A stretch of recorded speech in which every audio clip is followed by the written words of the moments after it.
ভাবছিলাম রাজকুমার ভরত এই টিমের মতো আর কি চাপা মারবে না বরবার টিম, এমনটা ভেবেছিলাম।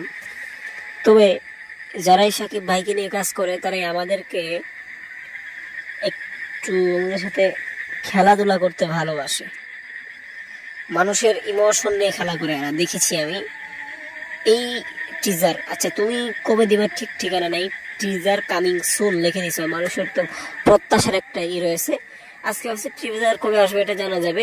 মই দিয়ে হয়েছে সতর্কবার্তা বরবাদের একই পেজ বানাইছে। আরে বরবাদের পেজ তো বানিয়ে থাকে মানুষ, থাকে না?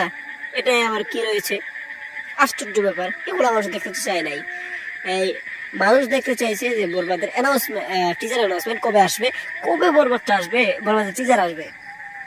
এ না করে হেই সেই ওই ঝামেলা সেই ঝামেলা, একদম বাজে কারবার। কি আশ্চর্য আশ্চর্য ব্যাপার, এরকম করলে তো চলবে না। বলার তো আর কিছু দেখতেছি না আমি এদেরকে, না আর কিছু বলবো না।